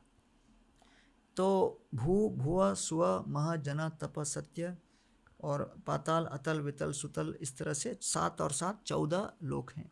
14 लोक हैं वो जो इस ब्रह्मांड के अंतर्गत बताए गए हैं, मतलब यूनिवर्स के अलग अलग वर्ल्ड्स। करेक्ट। तो 5वें स्कंद भागवत में और कई पुराणों में वैदिक कॉस्मोलॉजी अर्थात वैदिक दृष्टिकोण से भूगोल का ज्ञान विस्तृत रूप से दिया गया है। इसके ऊपर बहुत रिसर्च चल रहा है, हम लोग कई कॉन्फ्रेंस भी ऑर्गेनाइज करते हैं, और श्रीधाम मायापुर जो कि कलकत्ता से लगभग 150 किलोमीटर नॉर्थ है, उत्तर दिशा में है, जहाँ श्री चैतन्य महाप्रभु का आविर्भाव हुआ, वहाँ पर इस्कॉन एक बहुत बड़ा मंदिर तैयार कर रहा है। विश्व का बड़े से बड़े मंदिरों में उसकी गणना होगी। उसका नाम है टेम्पल ऑफ वैदिक प्लैनेटेरियम।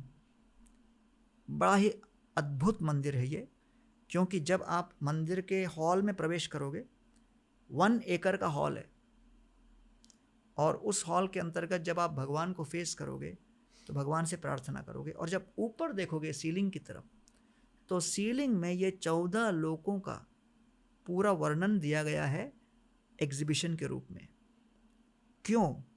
जिससे अंदर आते ही साथ भगवान के दर्शन के बाद जिस व्यक्ति को कोई भी ज्ञान नहीं इन लोकों का, वो ऊपर इतने सुंदर तरीके से चित्रण किए हुए इन सभी एग्जीबिशन मॉडल्स को देख के प्रश्न पूछे, ये क्या है?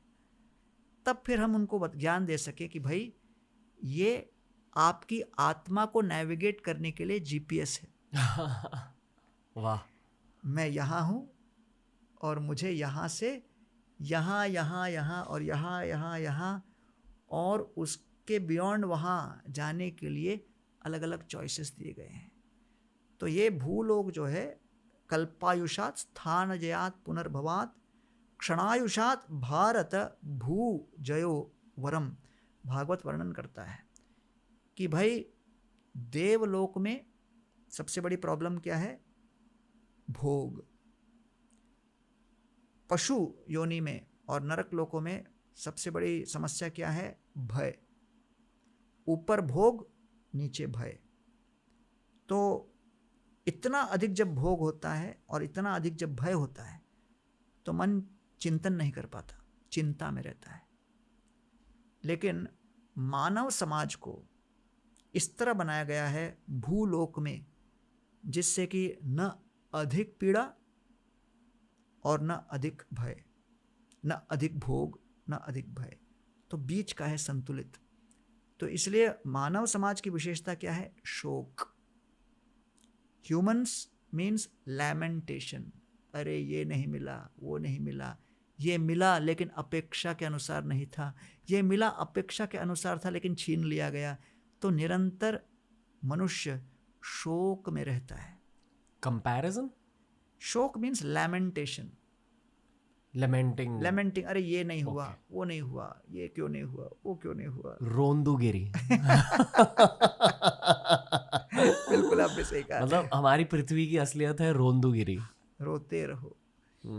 अगर लोग आके कहें भी भाई इतना सब कुछ तो है आपके पास, बोले नहीं लेकिन उनके पास ज़्यादा है, ये ऐसे है वैसे है। तो इसलिए जैसे मैं हमेशा बताता हूँ अपने कॉलेज लेक्चर्स में, एक हमारे मित्र मिले किसी व्यक्ति को कॉन्फ्रेंस में, उन्होंने बिजनेस कार्ड दिया। बिजनेस कार्ड में उनका नाम था, नीचे एजुकेशन क्वालिफिकेशन लिखा था PhD BF। तो बोले ये क्या? वो बोले PhD बट फेल। तो बोले ये क्या हुआ? बोले पिताजी की इच्छा थी कि मैं PhD बनूं। क्यों? क्योंकि मेरे 2 और कजिन्स PhD थे। आपने जैसे कहा कंपैरिजन कर करके हर एक को लगता है I am not good enough. बोला मैं PhD ज्वाइन किया लेकिन 2 साल में समझ गया मुझसे नहीं होगा, ड्रॉप आउट किया। फिर फैमिली का प्रेशर आने लगा, कॉन्फ्रेंस अटेंड करो। तो फिर मैं कॉन्फ्रेंस अटेंड करने लगा तो कहा कि भाई कार्ड में PhD नहीं हुआ, लोगों को लगेगा गेट क्रैश किया है। तो इसलिए मैंने सत्य बताने के लिए आगे BF लगा दिया, लेकिन अधिकांश लोगों को BF देख के लगता है ये PhD के आगे का कोई डिग्री है। तो वास्तविक बात है कि जो वर्तमान में हमारे पास है उससे हम संतुष्ट नहीं रहते। इसीलिए भूलोक की विशेषता है कि हमारे पास आध्यात्मिक ज्ञान को बढ़ाने के लिए हर प्रकार की व्यवस्था यहाँ पर उपलब्ध है। We just have the right ecosystem, है ना, जस्ट राइट कहते हैं ना। जैसे आपने अपने स्टूडियो को डिज़ाइन किया है, हर प्रकार से जो यहाँ एम्बियंस है, व्यवस्था है, साउंड सिस्टम है, लाइट्स है, एज दे से it's just right for a podcast. Podcast के लिए एम्बियंस बिल्कुल सही है। वैसे ही आध्यात्मिक जागरूकता को बढ़ाने के लिए भूलोक में व्यवस्था सबसे उत्कृष्ट है, श्रेष्ठ है, और भारत में भूलोक में सबसे अधिक ये व्यवस्था है। इसलिए देवतागण कहते हैं पंचम स्कंद भागवत में, कल्पायुषात स्थान जात पुनर्भवात। हम लंबे कल्प की आयु नहीं चाहते ऊपर के लोकों में। क्षण आयुषात भारत भूजयोवरम, भारत में क्षण भर का भी जीवन मिल जाए हम उसको अधिक श्रेयस्कर मानते हैं। देखिए 1957 अक्टूबर 4 तारीख को 7:28 को बड़ा ऐतिहासिक घटना घटी। क्या हुआ उस दिन? स्पुतनिक को लॉन्च किया गया रशिया द्वारा। रशिया ने जैसे ही स्पुतनिक को लॉन्च किया, अमेरिका के अंदर स्पर्धा की भावना आ गई। उनको लगा कि अरे हम स्पेस रेस में पीछे रह गए। तो तब तक अमेरिका का इमिग्रेशन पॉलिसी बहुत टाइट था। उसके बाद उन्होंने कहा कि भाई अगर हमको मेकअप करना है इस रेस में, कैसे करेंगे?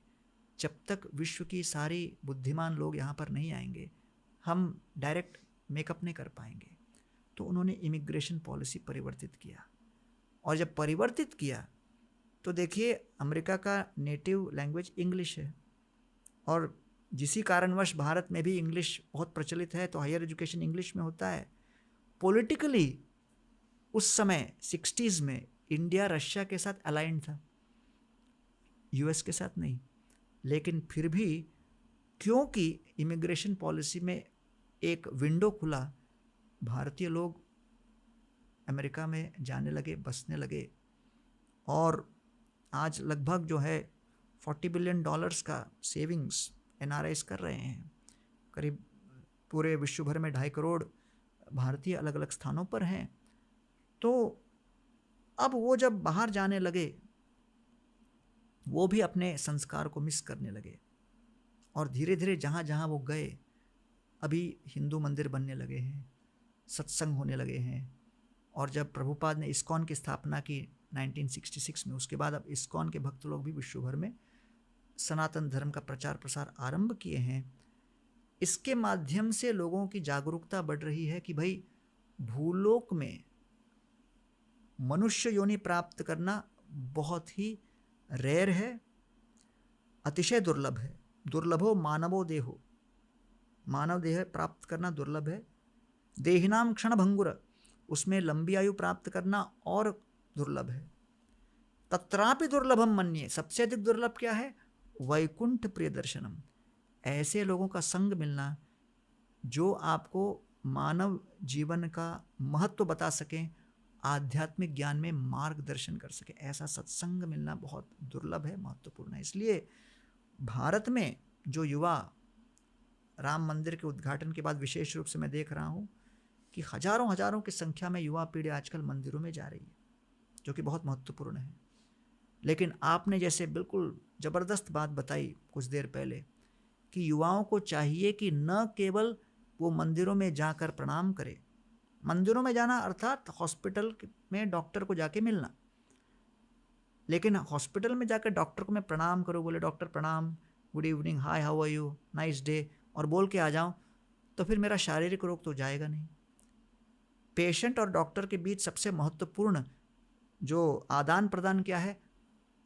पेशेंट अपनी पीड़ा बताए, डॉक्टर दवा दे। वैसे ही जब हम सत्संग में आते हैं, मंदिरों में आते हैं, किसी ऐसे स्थान में आते हैं जहाँ पर हम अपनी मानसिक शक्ति बढ़ाने का संकल्पना करें, वहाँ पर हमें निर्लज होकर, जैसे पेशेंट निर्लज होकर, डॉक्टर पूछता है यहाँ दर्द है क्या, वो नहीं बोलता अरे मैं टफ बनूंगा, बोलते नहीं नहीं कोई दर्द नहीं, नहीं, वो बोलेगा डॉक्टर के पास आया हूँ निर्लज होकर, निस्सहाय होकर, नम्र होकर, जो वास्तविकता है वो बतानी चाहिए, तब तो डॉक्टर उपचार बता पाएगा। वैसे ही मानसिक रूप से हमें ऐसे गुरुजनों के पास, सत्संगियों के पास, उच्च विचार वाले मनीषियों के पास जाकर निर्लज होकर बताना पड़ेगा कि भाई मुझे काम सता रही है, क्रोध सता रही है, लोभ सता रही है, द्वेष सता रही है, चिंता सता रही है, अनिश्चितता, असुरक्षा, ये सब मुझे सता रहे हैं, ये वास्तविकता है। हाँ, बाहर से मेरा बिजनेस कार्ड देखो और मेरा प्रोफाइल लिंक्डइन का देखो तो मालूम नहीं पड़ेगा कि कैसे मैं अंदर से टूट रहा हूँ।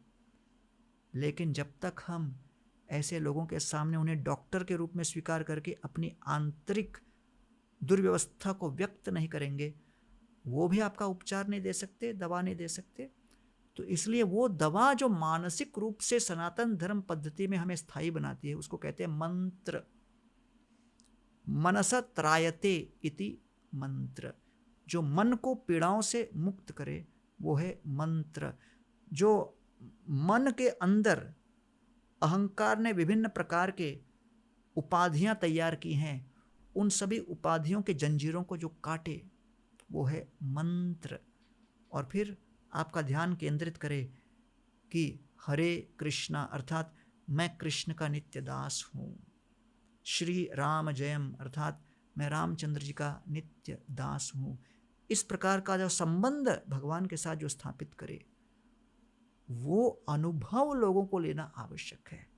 तो इसलिए आज लोगों को चर्चा करने के लिए सनातन धर्म के विषय का अभाव नहीं है, the subject matter is there. तो सनातन धर्म के विषय में अवेयरनेस या जानकारी लोगों के पास है, लेकिन उसे कैसे अपने जीवन में एक अभ्यास के रूप में उतारे, इस अभ्यास को कहते हैं साधना। तो आज मैं मानता हूं कि भारत की युवा पीढ़ी, विशेष रूप से जो हिंदू हैं, जो सनातनी अपने आप को मानते हैं, अगर बहुत बड़ा एक कोई अभाव वो है उनके जीवन में, वो है साधना का अभाव। साधना शब्द आता है धन से, अर्थात कोई ऐसी प्रक्रिया जिससे हम धनी हों, उसे कहते हैं साधना। तो मन की सबसे बड़ी संपत्ति क्या है? सुख, शांति, संतोष। सुख, शांति और संतोष। तो हम कहते हैं ना, मैं फलाना फलाना कंपनी का CEO हूँ, फाउंडर हूँ, स्टार्टअप का फाउंडर हूँ, ये है वो है। उसके माध्यम से आप क्या कर रहे हैं? वो साधन है आपके लिए जो धन लाए आपको। उसी प्रकार साधना अर्थात व्यक्तिगत रूप से शांति से एकांत में बैठकर जब आत्मा, सनातन भगवान के साथ संबंध स्थापित करने का एक प्रामाणिक प्रयास नियमित रूप से करे। तो इसलिए मैं कहता हूं absorption in Sadhana, intensity in consistency in सेवा, intensity in Sadhana, consistency in सेवा एंड सेंसिटिविटी इन डीलिंग्स। तो साधना में मन को मग्न करना, सेवा में नियमित रूप से कायम रहना, और संबंधों में हम मार्मिक रूप से स्नेह के साथ आदान प्रदान करें। ये 3 बातों को अगर जोड़ेंगे हम, इंटेंसिटी, कंसिस्टेंसी और सेंसिटिविटी, अपने आप युवा पीढ़ी के अंदर एक आध्यात्मिक अनुभव का संचार होगा। प्रसादे सर्व दुखानां हानिरस्योपजायते। बड़ी इमारत के साइज को छोटा नहीं कर सकते, लेकिन जब फ्लाइट में जाते हैं ऊपर से तो वो इमारत छोटी लगती है। वैसे कभी कभी युवा पीढ़ी को लगता है ये कितनी बड़ी समस्या है, ये कितना जटिल है, oh I am feeling depressed, my moral is going down, मैं क्या करूं, समझ में नहीं आ रहा। समझो कि कई समस्याएं इमारत की तरह खड़ी रहेंगी। इमारत के साइज को छोटा नहीं कर सकते, हमको ऊपर उठना है। तो साधना अर्थात वो प्रक्रिया जिसे प्रतिदिन हम प्रातःकालीन प्रार्थना के माध्यम से, मनन के माध्यम से, चिंतन के माध्यम से उस चिंतन रूपी फ्लाइट में बैठें, और वो चिंतन रूपी विमान हमको चेतना की ऊंचाइयों पे लेके जाता है, और उन ऊंचाइयों से जब उसी समस्या को देखते हैं वो तुच्छ लगता है। ये प्रक्रिया जब युवा पीढ़ी समझे, तब सनातन धर्म के दृष्टिकोण से मानसिक रोगों का स्थायी उपाय ये होगा। मैं जानता हूँ आप किस मंत्र का स्मरण करोगे अब, पर फिर भी मैं आपसे ये पूछना चाहूँगा कि कोई भी मंत्र का जाप, if it's okay with you, आप करें। हाँ। और फिर उस मंत्र का मतलब भी समझाइए। हाँ। और ये भी समझाइए कि अगर साधना में उस मंत्र का जाप किया तो दिमाग में, दिल में और परसेप्शन में बदलता क्या है। हाँ, तो मैं 2-3 मंत्र उच्चारण करता हूँ जी। पहला है श्री राम जय जय राम। तो श्री राम, राम का अर्थ क्या है? रमन्ते योगिनो अनंते सत्यानंद चिदात्मनि इति राम पदेनासो परम ब्रह्मा विदीयते। राम का अर्थ है आनंद के सागर, आनंद कंद। तो इसलिए श्री राम जय जय राम अर्थात रामचंद्र जी के चरणों में प्रार्थना कि मुझे अपनी सेवा में नियोजित कीजिए, जिससे मैं आपको निस्वार्थ भाव के साथ संतुष्ट करने का प्रयास करूं, आपका सेवक बनूं। तो लक्ष्मण की भांति मेरे जीवन में लक्ष्मी रूपी सेवा की संपत्ति आ जाए। लक्ष्मण शब्द का अर्थ क्या है? लक्ष्मणो लक्ष्मी संपन्न बहिर्प्राण इव पर। जिसके पास सेवा रूपी लक्ष्मी थी वो है लक्ष्मण। तो इसलिए श्री राम जय राम के माध्यम से हम भगवान को प्रार्थना कर रहे हैं, आह्वान कर रहे हैं कि आपकी सेवा में नियोजित कीजिए। दूसरा एक मंत्र आता है, उसको कहते हैं ओम नमो भगवते वासुदेवाय। वसुदेव अर्थात कृष्ण के पिता, उनके पुत्र का नाम है वासुदेव अर्थात कृष्ण। नमः, ओम नमो भगवते, जो भगवान है। भगवान का अर्थ क्या है? जिनके अंदर षड ऐश्वर्य हैं। षड ऐश्वर्य क्या? स्ट्रेंथ, शक्ति, फेम, यश, रिचेस, धन, ब्यूटी, सौंदर्य, नॉलेज, ज्ञान, रिनंसिएशन, वैराग्य। जिनके अंदर ये षड ऐश्वर्य अपरिम मात्रा में हो, अप्रतिम मात्रा में हो, अर्थात असीमित मात्रा में हो, उसे कहते हैं भगवान। भग मीन्स ऑपुलेंस। तो किसी के अंदर जैसे आपके पास यश है तो उससे लोग आकर्षित होते, प्रभावित होते, युवा पीढ़ी आपके प्रति आकर्षित हो रहा है, तो ये भी एक भग है, ऑपुलेंस है। वैसे वैराग्य एक यश है, अपने आप में एक भग है। वैसे धन, तो आप भी अपने जब पॉडकास्ट में लोगों को बुलाते हो तो कई बार इन बातों को देखकर, तो इनके सब स्रोत कौन है? स्रोत हैं भगवान, जिनके अंदर ये असीमित मात्रा में है। तो ओम नमो भगवते वासुदेवाय, ये एक बहुत महत्वपूर्ण मंत्र हो गया। दक्षिण भारत में जाओ तो ओम नमो नारायणाय, ये भी एक मंत्र है। जो जीव हैं, नर हैं, जिनको आश्रय दें, वो है नारायण। तो ओम नमो नारायणाय, सभी जीवों को आश्रय देने वाले भगवान का मैं स्मरण करता हूँ और उनके चरणों का आश्रय लेता हूँ। और फिर हम जो व्यक्तिगत रूप से मैं अपने जीवन में कई वर्षों से कर रहा हूँ, उसको कहते हैं हरे कृष्ण महामंत्र। हरे कृष्णा कृष्णा कृष्णा हरे हरे, हरे राम राम राम हरे हरे। तो इस महामंत्र का अर्थ क्या है? हे भगवान की शक्ति हरे, सर्व आकर्षक कृष्ण। कृष्ण का अर्थ क्या होता है? कृष्णा का अर्थ होता है जो हर जीव के चित्त को अपने गुणों से आकर्षित करें। अच्छा, कृष्णा का एक अर्थ होता है जो जन्म मृत्यु के चक्र से छुड़ा दे। तो सर्व आकर्षक को कहते हैं कृष्णा। आनंद के भंडार राम, मुझे अपनी सेवा में नियोजित कीजिए। इति षोडशतक नाम कलिकल्मष नाशनम, नातो परतर पायो सर्व वेदेषु दृश्यते। तो ये महामंत्र के विषय में बताया गया है, विशेष रूप से कलयुग के लिए बहुत अधिक शक्तिशाली ये मंत्र है। तो ऐसे कई दूसरे मंत्र हैं और हिंदू समाज बहुत विस्तृत है, व्याप्त है।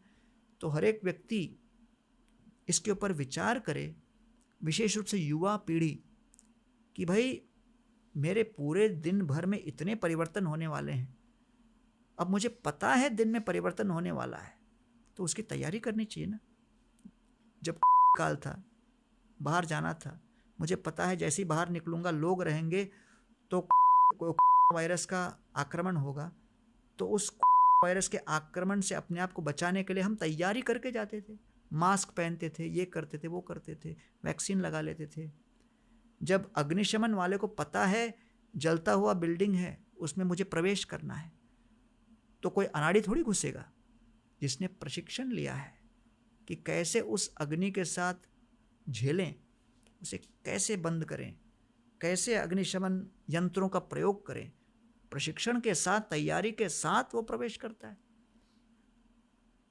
इमरजेंसी में अगर पेशेंट को लाया जाए तो जैसे ही पेशेंट अंदर आते हैं तो वहाँ जो खड़ा हुआ डॉक्टर है वो बिल्कुल शांति से, कूलली उसको ट्रीट करता है, चाहे कितनी भी हड्डियाँ टूटी क्यों ना हो। क्यों? प्रशिक्षण प्राप्त किया है। He is trained to deal with medical emergency, changes in the body, changes in fire, ये सब चेंजेस के विषय में ये ट्रेंड है। वैसे ही स्पिरिचुअलिस्ट कौन है, आध्यात्मवादी कौन है, सनातन धर्म और सनातनी कौन है? वो जिसे पता है कि आज दिन भर में मेरे ऊपर परिवर्तन का आक्रमण होने वाला है। I am going to be bombarded with change, let me prepare myself. मैं अपने आप को तैयार करूं उस परिवर्तन के लिए, उसको सनातनी कहते हैं। तो इसलिए वो तैयारी कैसे करता है? प्रार्थना के साथ। तो इसलिए मैं कई पॉडकास्ट में आजकल ये रिकमेंड करता हूँ कि भाई आप अपने आप को तैयार कीजिए, जिससे कि आपको पता है कि दिन भर परिवर्तन होने वाला है।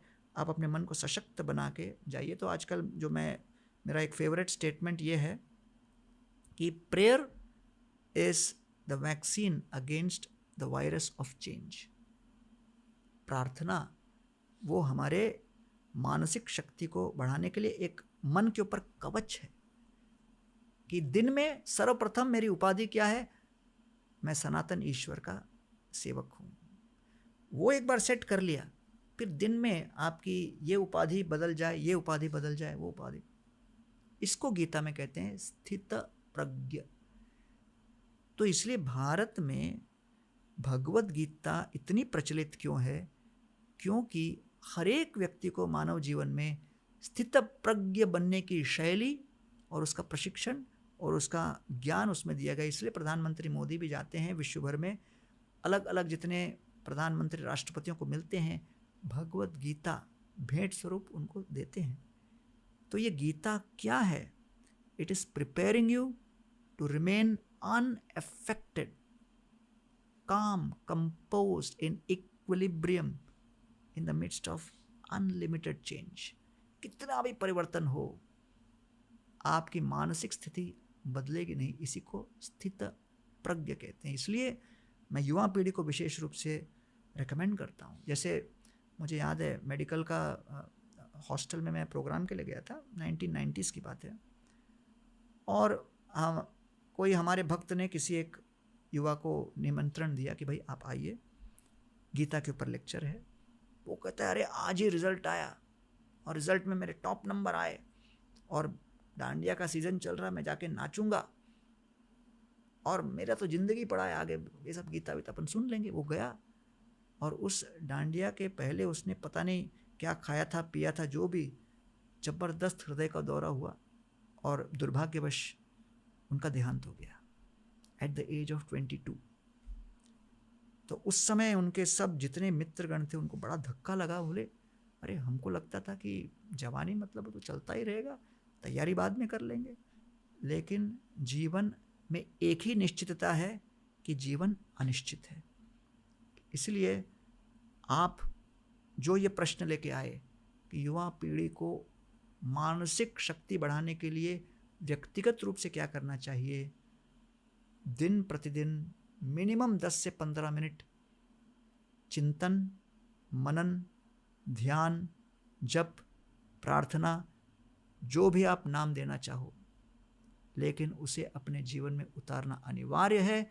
सुबह उठते ही साथ अगर आप व्हाट्सएप चेक करने लगोगे, सोशल मीडिया चेक करने लगोगे, वो तो ऐसा हुआ जैसे अग्निशमन वाला अपने साथ आग लेके जा रहा हो। उसे जल लेके जाना है। अग्नि को शमन किया था जल से जी। तो परिवर्तन का शमन किया जाएगा स्थायी रूप से। मैंने भारत के बारे में ये जाना है कि अगर लोगों को इनकरेजमेंट देनी है मेडिटेशन करने की या पूजा पाठ करने की, तो डेफिनेटली एक मोटिवेशनल एंगल ये हो सकता है कि करियर में फ़ायदे बहुत ज़्यादा मिलते हैं इससे। एक्चुअल फ़ायदे अलग है। सबसे बड़ा फ़ायदा ये है कि आपके दिमाग को संतुष्टि मिलती है। पर अगर लोगों को कह दिया कि करियर के फ़ायदे मिलते हैं ध्यान करने से, तब लोग ध्यान करना स्टार्ट करते हैं। फिर एक बार ध्यान करना स्टार्ट करा, फिर उन्हें पता चलता है कि अच्छा दिमाग को भी शांति मिल रही है। करियर में बहुत कुछ मिल रहा है पर दिमाग को शांति मिल रही है। करेक्ट। ये सिर्फ एक्सपीरियंस से लोग जान सकते हैं। बिल्कुल। आपने बहुत सारी चीज़ों के बारे में आज बात किया और ये आपके साथ हमारा पहला हिंदी एपिसोड है। हाँ। तो मुझे बस इंट्रोड्यूस करना था आपको लोगों से। आई होप कि इस पहले एपिसोड में लोगों को आपके बारे में थोड़ा बहुत पता चला। एंड आई होप कि मैंने जस्टिस किया क्वेश्चंस के साथ। आपने जो प्रश्न पूछे वो इतने महत्वपूर्ण थे, इतने रोचक थे और इतने रेलेवेंट थे युवा पीढ़ी के दृष्टिकोण से विशेष रूप से, क्योंकि आज भारत में 27 करोड़ स्टूडेंट्स स्कूल सिस्टम में हैं, 3 करोड़ कॉलेज सिस्टम में हैं, लेकिन 88% ड्रॉप आउट रेट है 12th के आगे। तो युवा पीढ़ी बहुत भटकी हुई है और आपने जो आध्यात्मिक ध्यान की ओर जो आपने प्रश्न उठाए, ये उन लोगों के लिए बहुत आवश्यक है। और मैं चाहता हूँ कि आप ये जो सेवा कर रहे हो समाज के लिए, युवा पीढ़ी के लिए, ये करते रहिए। और माननीय प्रधानमंत्री मोदी जी से आपको जो अभी हाल ही में पुरस्कार मिला, पारितोषिक मिला, अवार्ड मिला, उसके लिए भी हार्दिक हार्दिक बधाई, क्योंकि वो तो जनता ने मिलकर आपको चुना था। तो this is a testimony of the wonderful work you are doing. Congratulations Ranbir, proud of you. Thank you sir, thank you so much. सब कुछ लीला ही है। That's my understanding of it. पर एक और एपिसोड रिकॉर्ड करना आपके साथ सर। Thank you for your time again, thank you for your presence again. ये स्टूडियो में जितने भी दिव्य पुरुष आते मंत्र के थ्रू या उनके प्रेजेंस के थ्रू या उनकी बातों के थ्रू कुछ छोड़ के जाते हैं। तो जब भी आप इस स्टूडियो में आते हो वो मेरे लिए एक बहुत बड़ा दिन होता है। मुझे पता है कि आपकी यहाँ आने की वजह से क्या हुआ है हमारे पॉडकास्ट में, हमारे स्टूडियो में। तो बस thank you for everything sir, that's all I want. बहुत धन्यवाद, थैंक यू, प्रणाम। तो दोस्तों ये था आज का एपिसोड। अगली बार गौरंगादास प्रभु के साथ और भी ज़्यादा डिटेल में हम बातें करेंगे, गरुड़ पुराण के बारे में, डेथ के बारे में, मौत के बारे में बातें करेंगे। अगर आपको इनसे और भी कंटेंट चाहिए तो इनके सोशल मीडिया हैंडल्स पर इन्हें फॉलो कीजिए, या इनके साथ जो हमने इंग्लिश के पॉडकास्ट रिकॉर्ड किए उन्हें जाकर देखिए। बहुत कम इंसान मिले मुझे इस शो के थ्रू जिनकी नॉलेज लेवल्स इतनी ज़्यादा गहरी होती हैं। तो उसी गहरे नॉलेज की बदौलत ये हमारा सिर्फ पहला पॉडकास्ट हमने बनाया, हमने पेश किया आपके सामने। आने वाले 1 साल में प्रभु जी के साथ और भी हिंदी एपिसोड रिकॉर्ड होंगे। कमेंट्स में हमें ये बताइए कि अगली बार इनसे किन चीज़ों के बारे में हमें हिंदी में बात करना चाहिए। Lots of love to you. TRS को सपोर्ट करते जाइए, फैमिली को TRS दिखाइए, फैमिली के साथ बैठ कर TRS कंज्यूम कीजिए। And until next time, Hare Krishna.